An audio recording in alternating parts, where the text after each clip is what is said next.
Welcome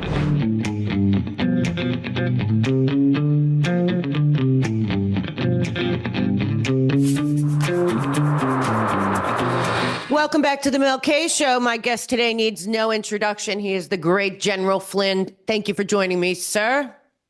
Happy New Year, Mel. Great to see you, and Great to hope see everything is going good. It is. I mean, we are off and running. We got past the certification yesterday. Your thoughts on where we are going forward, and what people should know from your perspective of not just what we should be doing the next several weeks, but what we should be doing as citizens of this country in the next few years.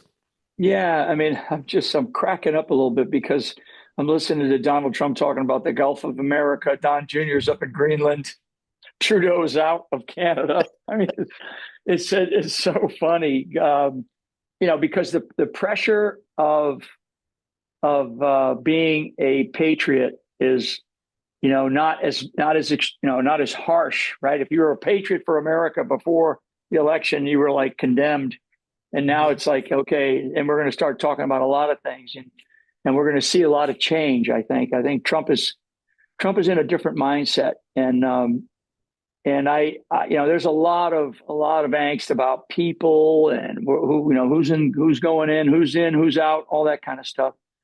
Here's where I think we're at, and I mean this, and I believe we're in a really difficult time because we've got wars going on all over the world. I mean, I think we're 13 days remaining for this administration to be done. Mm-hmm. And there's already talk this past weekend that, they had a national security emergency meeting for a variety of things, one of which was to talk about a potential strike into Iran by the United States of America, which, it's just utter foolishness to be even thinking about that. But, and these are coming from left-wing sources who actually do have pretty good access inside the White House. Right. And they typically don't report fake news on what the left might do because they'll get crushed if they do. So that's kind of the here and now. Right. So where are we going? And I think what is going to need to happen, and I think what the American people expect, and I believe very much so that Trump understands this, is we can't wait for 100-day plan. We have to start things at like second one, minute one, hour one, day one. There has to be so many things that happen. And the funny thing is that the inauguration is on a Monday at the beginning of a week, right? So this is sort of a constitutional time frame that the Constitution outlines. So it just so happens to be starting on, the very beginning of a week, which I kind of like, So people in government they better start showing up to work. Otherwise, if there are not a lot of people showing up to work, then maybe there will be no work for them, right? Trump has to lay down the gauntlet about anybody in government serving in our government. Any of this nonsense that he went through the last time, he's not going to go through it again, and he's not going to put up with it. So right. that's the sort of the deep state, view is you better be careful what you decide to do. If you are still going to, be mucking around in the shenanigans of what we saw, because it is happening. I will tell you right now that there is an undermining and there is an undercurrent from those on the outside working with those on the inside to undermine Trump's administration. That's clear. There is evidence of it. There are people that I have already spoken to that are inside that are, letting us know now that many of the policies that Trump's going to implement, these people are going to try to slow them down. Yep. So we can't have that. Trump understands that. And he's put the word out to his team because there's a lot of angst about, this person being nominated for this position or that person. And these aren't America First people. Believe me, Trump's word to these folks is it's America First. This is the initial team I'm putting together. And I think right away we're going to see various task forces created, one of which is going to be working with Tom Homan. Right. And this quote unquote deportation campaign is going to kick in immediately. I think we're going to see some decisions being made over in the Department of Defense about the wokeness and the DEI. I believe strongly that Trump is going to make some decisions, and he's going to make some statements on the very first couple of days about the energy resources in this country being unleashed.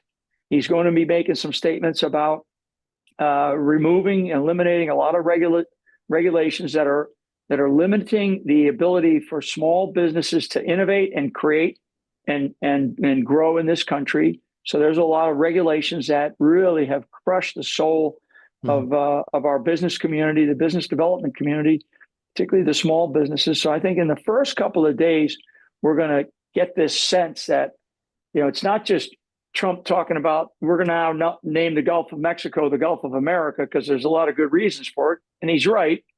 It's not just that. It's just this idea that he is now the president and he is taking action, and he's going to put the United States of America back up on I call it the dais of the gold medal, right?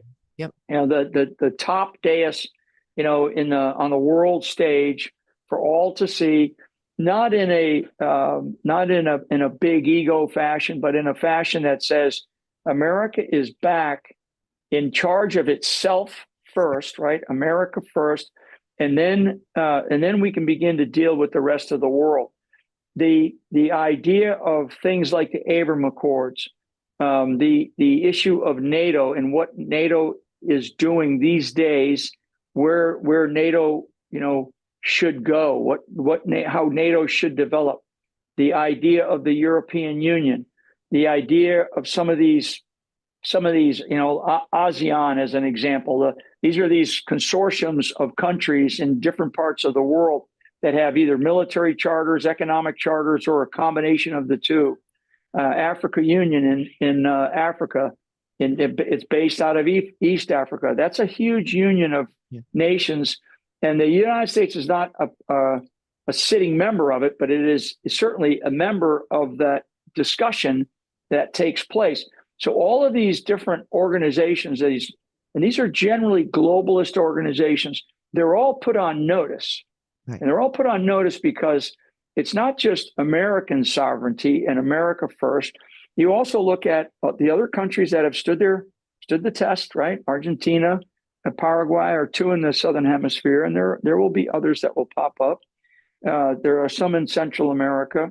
We see the demise of a communist like Trudeau out of Canada, Macron and the Prime Minister in Germany. These are globalists. Starmer over in the United Kingdom, another globalist. I mean, globalism is losing, and that's what America first is, right? It's about this idea that America is an example for the rest of the freedom-loving world to say enough is enough. And the people of the United States of America have said it in a big, big voice, in a big way, with a mandate, electoral college, all the stuff that we do constitutionally. And so I think that all of these things, I think all of this is going to be felt in the very first week of Donald J. Trump. Yeah. And I think Trump is going to be a very visible president, because we all know that Joe Biden came into office with partial dementia. That's very clear. And, they tried to hide it, but, those that know have known for a long time. And it's insane that we were allowed, that people in our country allowed our nation to be led by somebody like I call him Uncle Joe.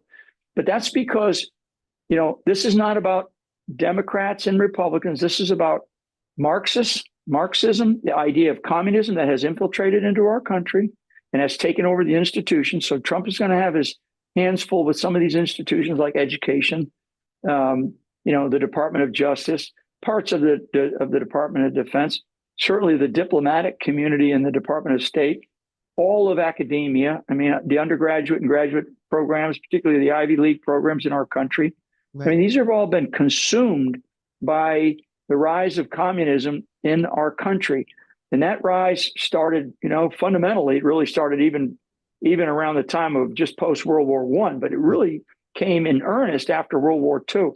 So that's what the American people realized, and the American people came in and stood our ground, and we did it locally, as I've been prone to say about local action. But we also demonstrated to the rest of the world that we get it. We see, Yeah. we see the things that are happening, and so all that said, and that's a lot, but those are the types of things that we're going to see in the very first week. We're going to see those. We're going to feel those. We're going to hear Trump talk about these issues, and but in the meantime, we still have conflicts, major conflicts that are going on around the world.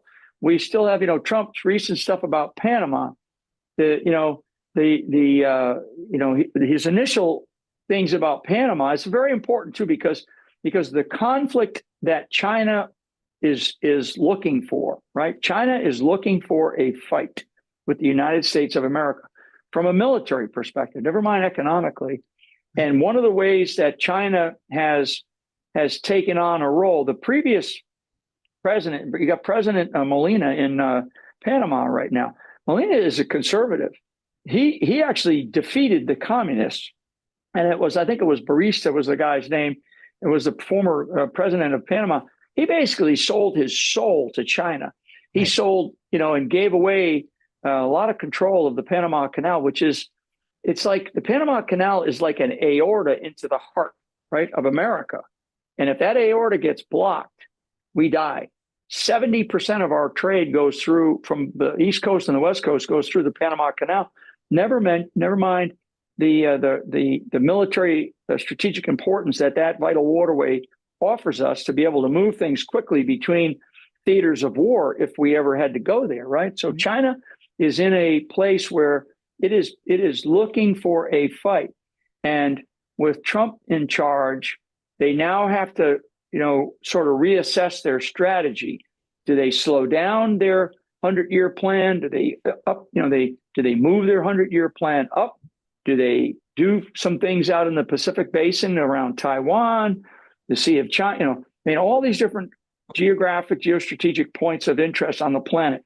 These are conflicts that we're going to have to deal with. Like we say in the military, the enemy has a vote. So you can't just walk away from it. You have to deal with it because, only the United States in a strong leadership position can deal with it through these various organizations that I mentioned up front. That's why I laid them out, because those organizations, Organization of American States, as an example, OAS, which is a Southern Hemisphere organization. These are very important conventions of nations where they get together to be able to speak freely and to talk about, how do we want to operate? How do we want to deal with the world from our regional perspective? And then, of course, you have the United Nations. The United Nations, if I could sprinkle fairy dust, I'd shut it down. I'd shut it down today, you know, and because it's 90% of the United Nations hates everything that we stand for. I mean, they really do. I had an earlier discussion and definitely last night with a friend about the situation in the Middle East, because I think that what we're facing in the Middle East is a sort of a foretell of what history has taught us, And I was talking about the Ottoman Empire and the long term, from a historical perspective, that the Ottoman Empire existed. It existed like 12 to 1400 years, longest serving empire in the history of the world. Well, we're now looking and facing the Ottoman Empire 2.0. Yep. And you have Erdogan in Turkey. You have this Sholani in Syria, right? But these are actually, what's happening is there's a formation of coalitions of radical Islamists. And let's just say we have 1.2 Muslims on the planet. That doesn't mean that they're all radical, but from various studies, it looks, it's about 25% that are radicalized. So that's a big number. I'm not a math major, but 25% of 1 billion, but it's 1.2 billion. That's a big number. And we see this, and it's not me making this up. We see this in the United Kingdom. We see this on the streets of America. We see this in the streets of Europe. We see this all over the Middle East, North Africa, Central, the Central Africa on up. We see this in West Africa, East Africa.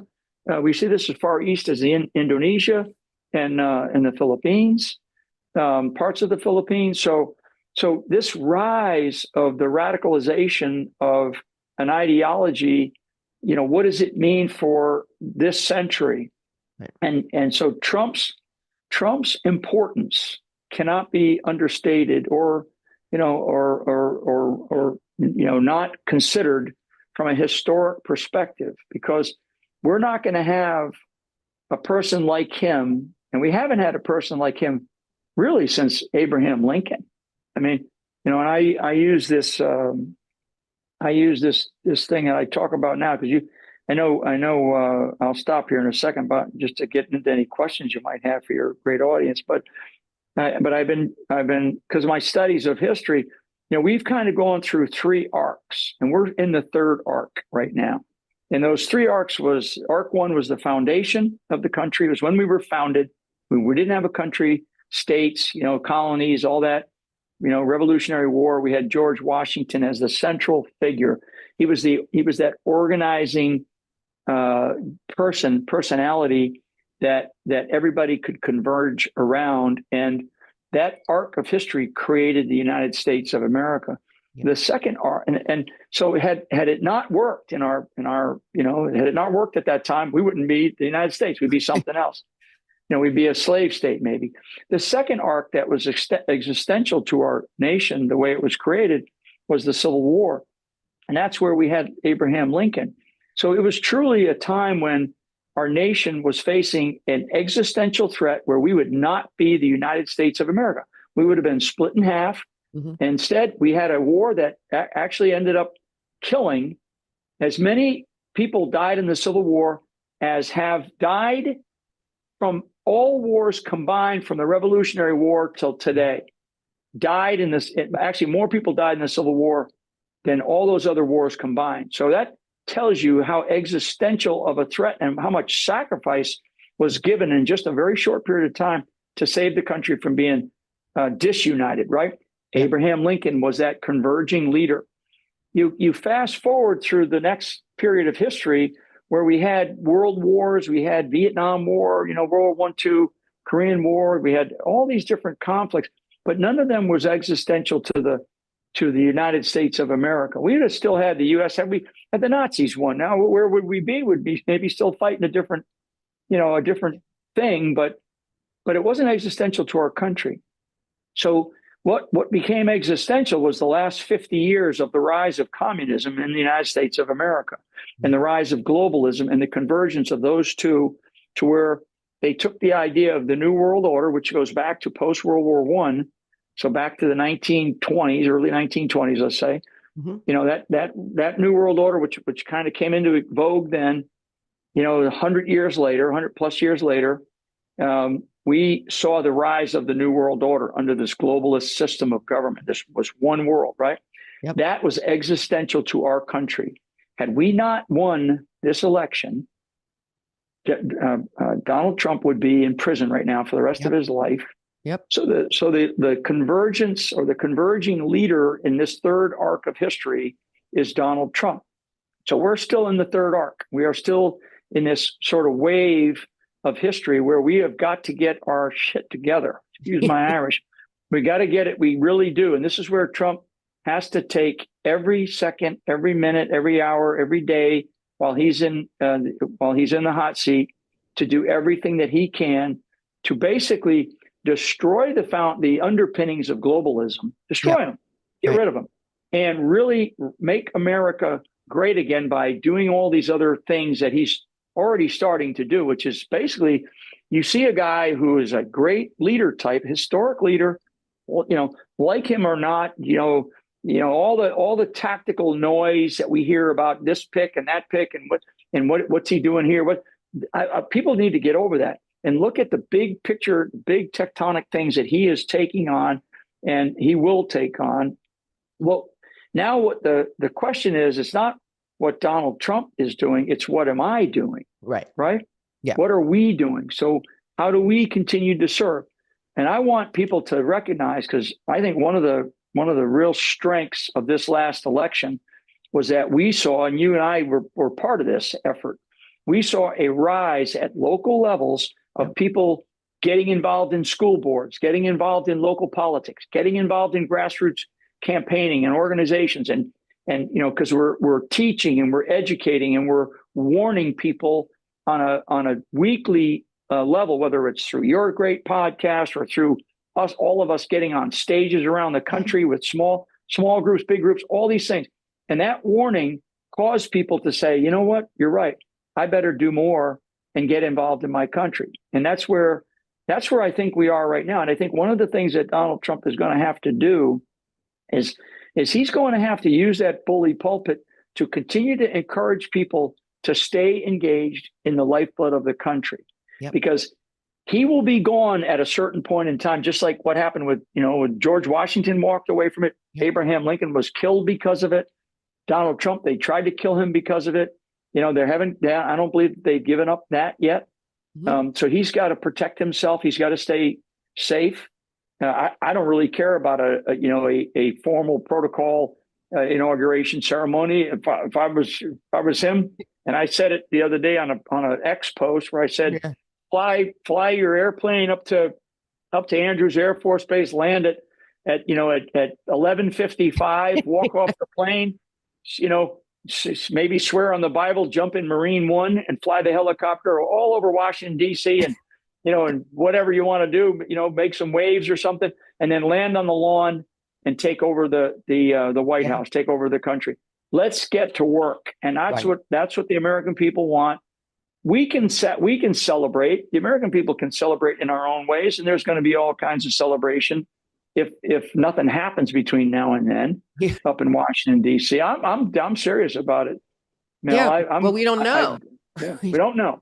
We don't know. Because what you brought up earlier is important to remember also for everyone out there. You were just at a symposium with people that I'm sure none of you wanted to be there. You, Rudy Giuliani, right. John Eastman, Peter Navarro, Donald Trump, people that have been egregiously abused by the system with lawfare. And the players are very obvious. And those are also the same players that I've been watching, Mary McCord, Andrew Weissman, especially Norm Eisen, and the Brookings Institute have been working for over a year to try to preemptively find out what they think Trump's going to do. And they have lawsuits and impeachments and all of that ready to go day one. But this is really because, and I know people are saying, why do we have to go back? This is really because the people that committed sedition and treason and were behind your Operation Razor, a Crossfire Hurricane, these people are still the fungus in our government that are destroying faith and the rule of law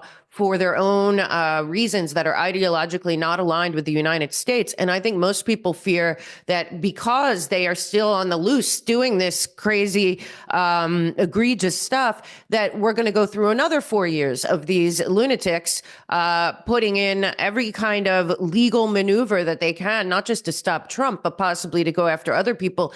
Still, is there nothing we can do about these crimes of these people at this point? Because I can't. And they are not going to stop until they are stopped. Yeah. And so before I give an answer to that, I think people need to be ready for a mass set of pardons. I mean, I think the American people need to be ready to see like a laundry list. And I'm talking a lot of people that everybody goes, wait a second, he can't do that. Well, yeah, he can. That's the president of the United States, right? So I think people need to be ready for that. And people on that list that you just mentioned a few names, because they know they committed treason and they know they got busted. Right. And I'm glad you mentioned a few names because they don't typically come up. McCord, Eisen. Most people don't know who Norm Eisen is. And Andrew they're so Weissman. Dangerous. Everyone should know who they are. That's the problem. Exactly. And they're on the outside in these various groups, and they work very, very well together, and they're backed by their big mouthpieces in the mainstream media still. Yes. And they're still backed by large donor money that mainly comes out of Hollywood, but comes also out of other organizations and other people in this country. I mean, the resources that the left has in terms of finances is just it is ungodly. So these people are not done undermining. And one of the things, like a Pam Bondi, as an example, as that going in as the Department of Justice, I want all of them to go in with the Yep. warrior's attitude and ready to go to war, right? I mean, metaphorically, ready to go to Yep. war in these organizations. And I think that the number of assistant attorney generals around the country is like 63. All of them should be fired. Their staff should be fired. If the caseload, it gets picked up or slows down, most of it's probably illegal anyway, or most of it's Right. probably after J6ers or conservatives for their belief in, or people who kneeled out in front of Planned Parenthood, places. So I mean, and I'm serious. The Pam Bondi, somebody like that, with Donald Trump's support, with the president of the United States' support, they're going to have to go to war against our own justice system, because the justice Right. system, particularly, one of the conversations we had at Mar-a-Lago the other night had to do with the Attorney General's office in Washington, D.C. So not the Department of Justice headquarters is there, and there are thousands of people in it. I think that there's a total of 7 divisions inside of the Department of Justice. And then you have the Attorney General's office in Washington, D.C., just like you have an Attorney General in Miami or an Right. Attorney General in Philadelphia. Right. So that Attorney General's office has organizations in it like the National Security Division. I mean, these things need to be torn apart. I mean, 100%. and I mean, like, and thrown in the trash, or like like, I love the word you used, it was fungus. We need to scrub that off. We need to scrub that off of whatever exists on the body of America. Yeah. And people need to understand that they haven't gone away, and I'm really concerned myself, because I look for indicators and things, and I look to see what these people are saying and doing. Yeah. So I sort of watch the enemy networks every so often, and I read about some of the things that you see these people say, like a guy like Wiseman. He's got his own show on one of the other cable networks. And these people are terrible, and they say terrible things about everything. I mean, Yeah. there's just nothing positive. It's not like, okay, free and fair election, let's get on with it. Let's make America great. I mean, Nope. these people want globalism. They want a new world order. They want a sort of a communist system of government, using sort of American characteristics. That's what these people are seeking to do and to achieve. That's what they wanted to do. As I said earlier, Donald Trump, had he lost, he'd be in prison for the rest of his life. Yes. As I speak right now. So Trump is going to have to really unleash a couple of things, right? And one of those things it has to be the idea of allowing the Justice Department to be able to do the things that they need to do to clean house. Yes. The culture of the FBI, right? The culture of the FBI has to change.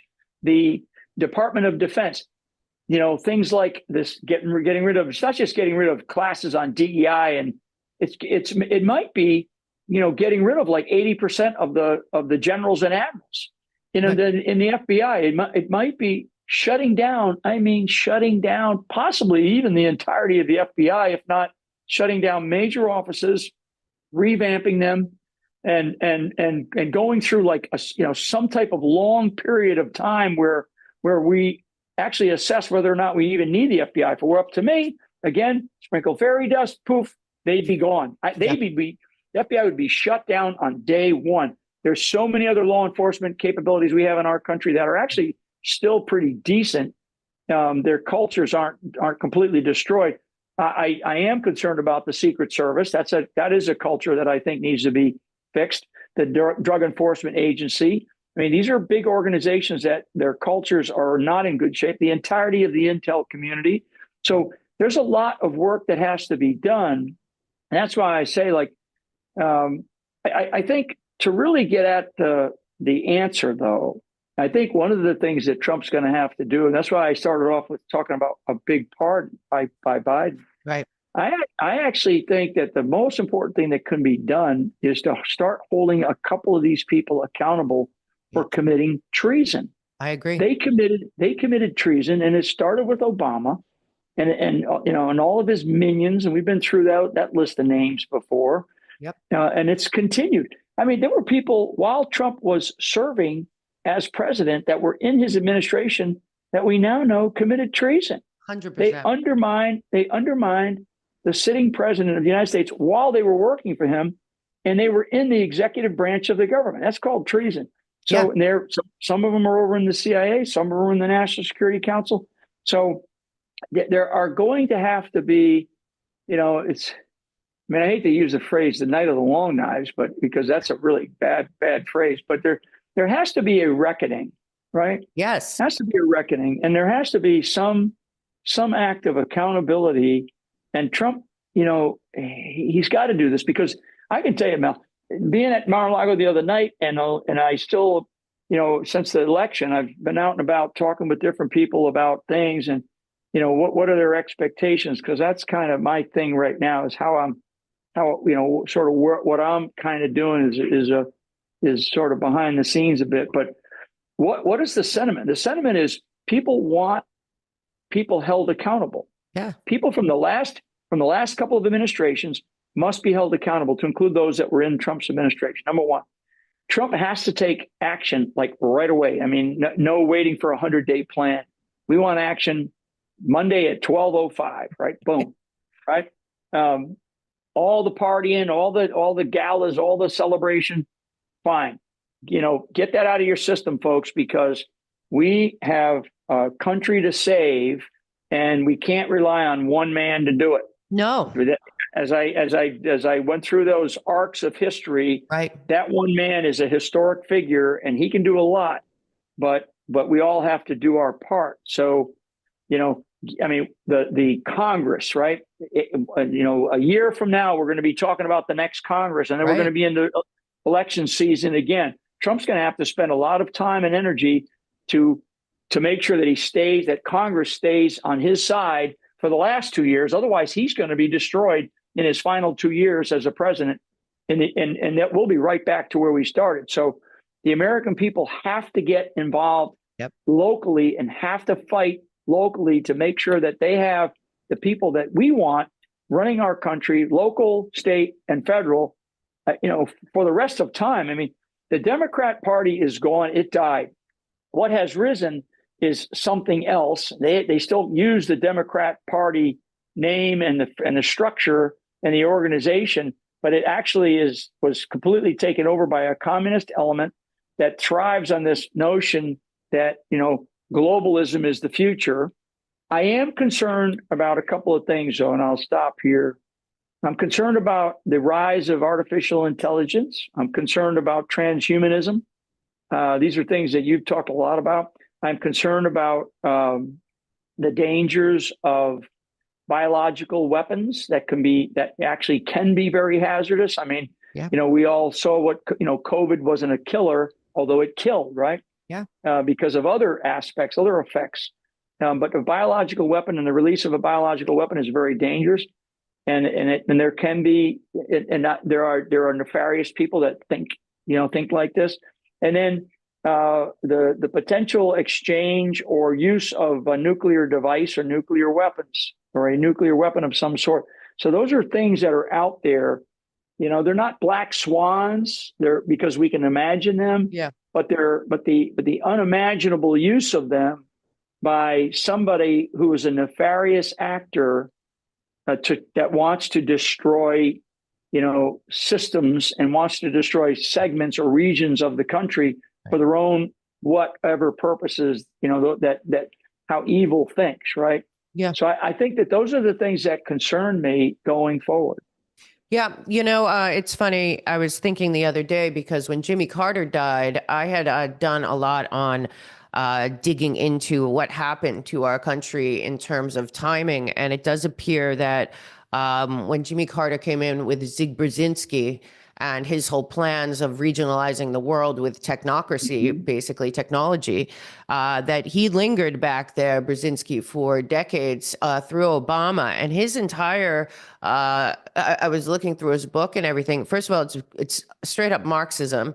And second, this guy didn't believe in America. And he had so much power. And then you look at Madeleine Albright and Kissinger. These are all globalists, which then leads me to looking at who's embedded in our government, because that takes me to the Trilateral Commission.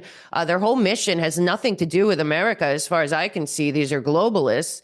And Hmm. then 17 of these Trilateral Commission people are in the Biden White House, including Blinken and Sullivan and Rice. So, I mean, Yep. there are embedded groups in America right now. You brought up the UN, but there's also this Trilateral Commission, Atlantic Council, Council of Foreign Relations, that kind of function as if they are the superior class in America in a way that I don't think a lot of people know. And I mean, I do think it's important for not just the American people to know the globalists in our midst, but I think it's also important for us to be calling them out if they are put into positions of power to undermine our country, which is exactly what I think has been going on over 2 decades of Brzezinski's encouragement. And then you add into it that he is the original technocracy pusher, and technocracy is not about humanity or God or freedom. It is about efficiency from the top down with technology. So everything that he talked about, it does seem right now we're at the Hmm. cusp where we have to weigh what we're doing going forward, not just with AI and technology, but in terms of this whole idea of making our world more efficient. Because what I see is they don't believe that God did a very good job, that they can do a better job, and therefore they want total control. And the only reason they can't have it, I believe, at this point, is the United States of America and our Constitution. So there's an Yeah. enemy within that lurks around there that has a lot of money and a lot of power that have been undermining us for decades. And we're told that these groups, especially Trilateral, Council of Foreign Relations, are so important. But frankly, to me, they take away everything America's supposed to stand for. Did you know that there are more than 60,000 known chemicals in tap water, and the EPA only tests for 91 of them? This is why we're so grateful that we partnered with Healthy Hydration. They offer whole home water filtration, shower filters, under-the-counter pre-filters, molecular hydrogen water machines, hydrogen water bottles, and so much more for a healthier home and family. So go to themelkshow.com and click on our partners page and check out Healthy Hydration and everything they have in store for your health and wellness today.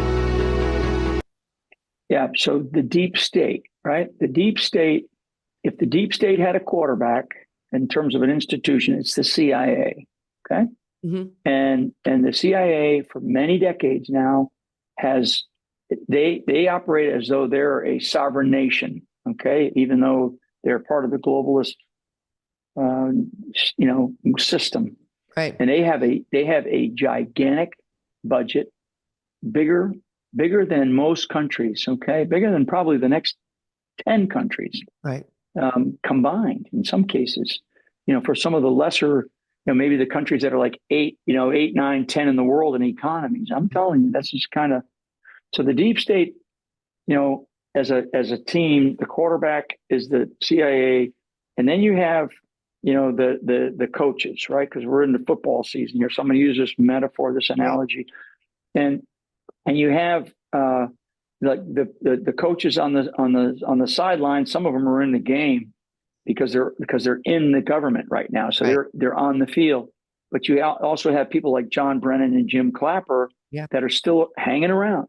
You have these, and there are others. There are others who are not as well known that are part of these organizations: the Atlantic Council, the Trilateral Commission, and the CFR, and so these people are there, and they're lurking, and they're managing, and they're outside of the system, managing inside. So as Trump comes in, and they do all these replacements, and they appoint all these people down in the below the assistant secretary level, which is really the bureaucrat level. Right. These are people that are all part of those. They're part of that mindset. Okay, right. they're on they remain on their team, and that's a scary thing. Yes. And it should scare the crap out of every single person that listens to this show, or scare the crap out of every American, because they're not going away easily. And the only way that they're going to go away, for example, is if the president of the United States walks in on day one, or even before. I'd like to hear him say it before, but certainly on day one, that says every senior executive, so every SES, every SIS, every DISL, these are DISL, SIS, SES, every highly qualified expert that's on the books right now. Every, there's a couple of other categories. I won't get into the weeds, but those are categories, acronyms for people that are working in our government right now. And Trump ought to walk in with those names, with those categories, and say, you're all relieved of duty. Right. Okay. And in fact, it's Monday. By Friday, you're all done. Turn your badges in. We're gonna change the codes. In fact, some of these places we're gonna put chains on the doors. Okay, you're done. And then what you do is you then take the next layer of bureaucrats. With that layer of bureaucrats, they're still part of that. But what they just witnessed a cleansing effect of this really incredible level of deep state that is going to continue to say, if Trump doesn't do this, what they say, because I've heard them say it, they'll say 4 years, that's nothing. Right. I know. And it ain't 4 years. It's like I just said a little while ago, it's a year and a half. Don't worry about, because everybody that in the bowels of our executive branch of our government, they are supposed to adhere to one person, one boss, that's the president, and whatever his agenda is, because that's what the American people just said. We just gave our collective judgment, the collective judgment of the majority of Americans, we just gave it to one person, and they're supposed to adhere to that one person's decisions. They're not going to do it. And Trump knows it because it happened to him the first time around. And I know he is understanding it much better this time around, but they're still there, Donald. Okay. They're still there. So don't think for a second that just because you won with a big mandate that all these people in Washington, D.C. are going to love you. They are not. They are going to undermine you. And the people that you're putting into these positions, they need to be given, your authority to be able to do whatever is necessary to rid our nation of these Marxist, leftist communists who are trying to undermine and change our country into something that it was never designed to be. And I mean that. I mean that wholeheartedly. I mean that very respectfully to him. Yeah. And I know that he feels this, but again, one guy can't do the whole thing. It's going to be a team of people, and then it's going to be, all of us doing our part, whether it's talking about it, acting in it, or getting people out and motivating people to do different things. But we've got to get involved in this country. Otherwise, we're going to go through this presidency and, we can start, people can go, it's going to be great. We're going to have 12 years. J.D. Vance is going to be in there. These people are going to work very, very hard.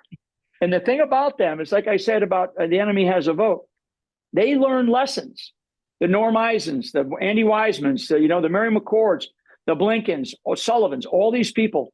And there will be a pardon list that we're going to see. I strongly believe. I'm hearing some reporting on that already. And so what does that mean? I don't know yet, but I'll bet you it's going to be a big one.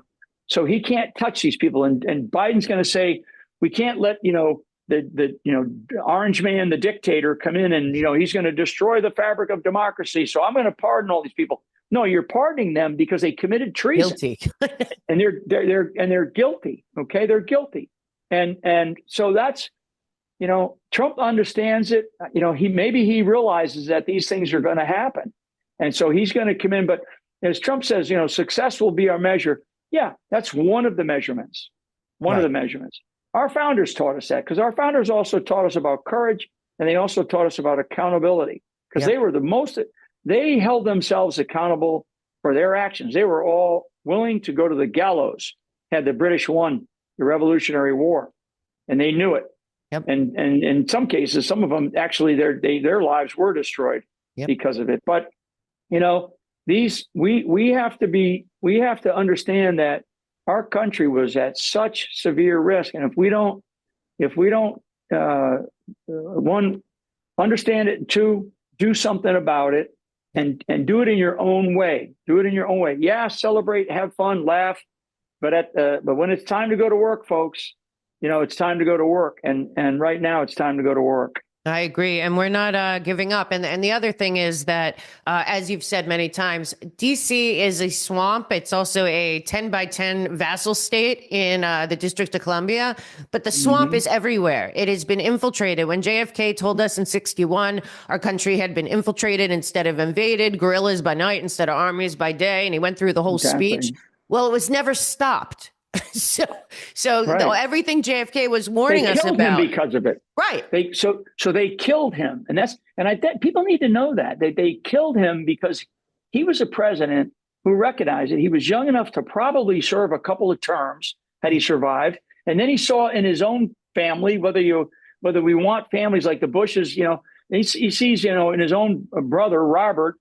I mean, so we could have had a period of time because Kennedy wouldn't be a Democrat today like the Democrat Right. Party is. He wasn't a communist, right? So he saw it. They killed him because of it, Yep. and they still do not want the evidence to come out on that. So you're right. You're right because he was a guy who came in, had a really deep understanding of not only our country but of just world history, the world itself, and the system at the time. And he saw it. He saw it in the various administrations since the end of World War II. The idea of communism rising in our country, the taking over of the intel community at the time, the CIA. I mean, Dulles and Was. Kennedy, they hated each other. Okay, and after Kennedy, after he learned that Dulles lied to his face, he fired him. Dulles then went to his home in the DC area in that 10 by 10 you described, and he ran the CIA from his home. So Kennedy puts in a new person, Dulles is running it from his home. It's just like what John Brennan is doing right now. Exactly. Okay. And just Exactly. like Obama is running the government right now from Exactly. his home inside the 10 by 10 Yeah. cell that they all belong in. So it hasn't changed what it's done because nobody ever really held the right people accountable. Exactly. So that By design, it yeah looks like too. yeah But like you said, when H.W. Bush walked on the floor, New World Order, it seems to me that this is coming to an end.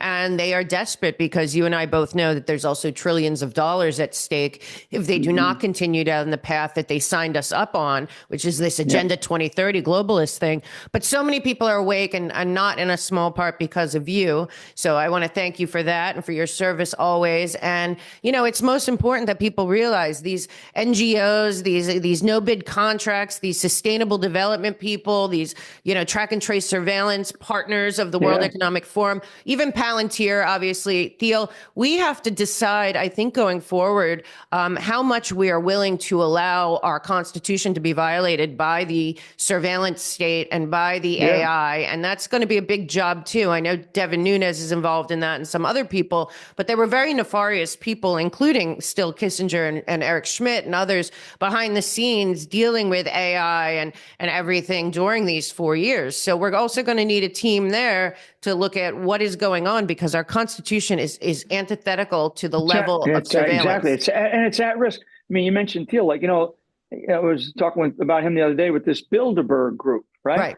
The Yeah, Bilderberg group, the former NATO Secretary General, I think, is now the exactly. chairman of the Bilderberg group. So Right. that's another one of these names out there that people need to understand.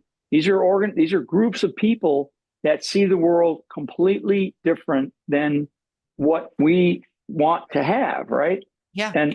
So yeah, I mean, this is a tough road ahead.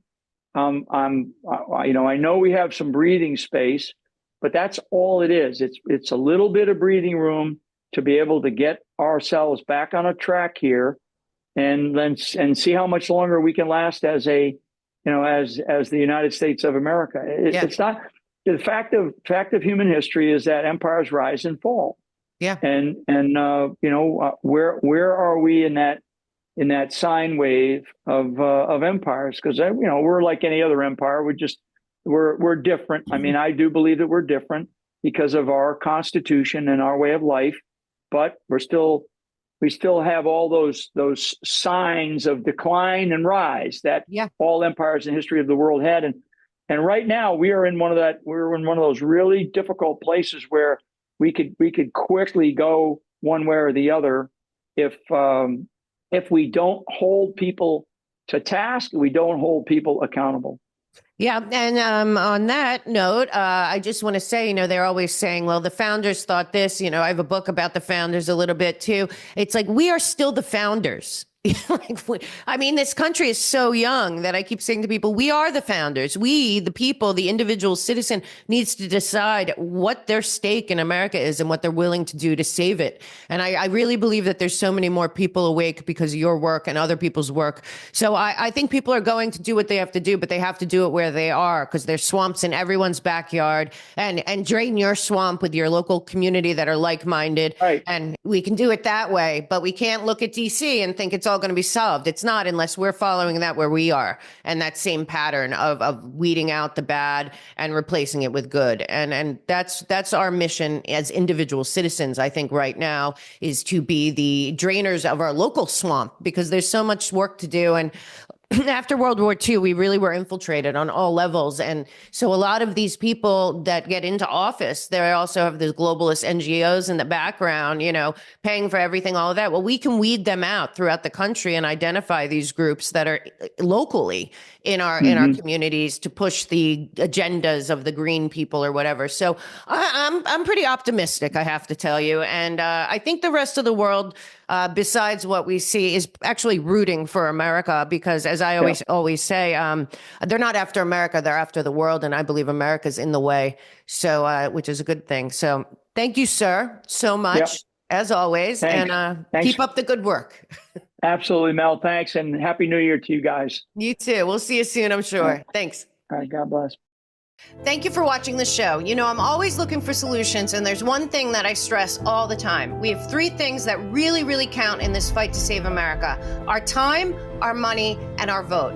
Well, every time you spend your money at one of the big box stores or one of the multinational corporations, you are giving them money to fund the controlled demolition of America. They do it through foundations and other means to make sure that our country is divided and not strong and not united. So what you need to do is you need to find a better way to invest in America with your dollars. I have found a solution. If you go to the partners page at themelkshow.com and click on Set Me Free, Please. Yes, go to the partners page at melkshow.com. Click on Set Me Free, Please. It's time to make sure that your money is going towards saving America. It's going towards freedom and liberty and independence, and away from centralization, control, and the multinational corporations that are running the public-private partnership that is destroying our country. So again, go to the partners page at themelkshow.com, click on Set Me Free, Please, and get started today. There's so much upheaval all over the world, and yet in America, we're being told everything's fine, and it's not fine. How does this all work to harm us and the dollar? It's going to kill the dollar and all other fiat currency. The central banks are beefing up their gold holdings because they know what's coming. They know that we're going to a gold-backed central bank digital currency. That's why, to me, the writing is on the wall that gold's just going to keep climbing, and it's going to pull silver up with it. It's a good time for people that have been stacking metals. I just want everyone to have peace of mind, to weather the storm, to not be living the next 2 to 6 months in constant chaos and anxiety. And one of the best ways to do that is gold and silver. And you really got to put yourself and your family ahead of everything else right now. Chart the course for your future, which includes being proactive. And because this time is unprecedented, you got to declare independence for yourself and your family from this system that has really just taken our money, our tax dollars, and squandered it for decades. A lot is going to change ahead, but if you want to be on the front lines of charting a better course into the future, gold and silver is going to be the future. So if you go to themelkshow.com partners page, we created an entire form that is very specific about what you're looking for, what you need: 401k IRA, or are you looking just to buy gold or silver, or do you have no experience? Do you need advice? The reason I teamed up with Beverly Hills Precious Metals is because these are real people that will speak to you. Andrew has been doing this for 30 years.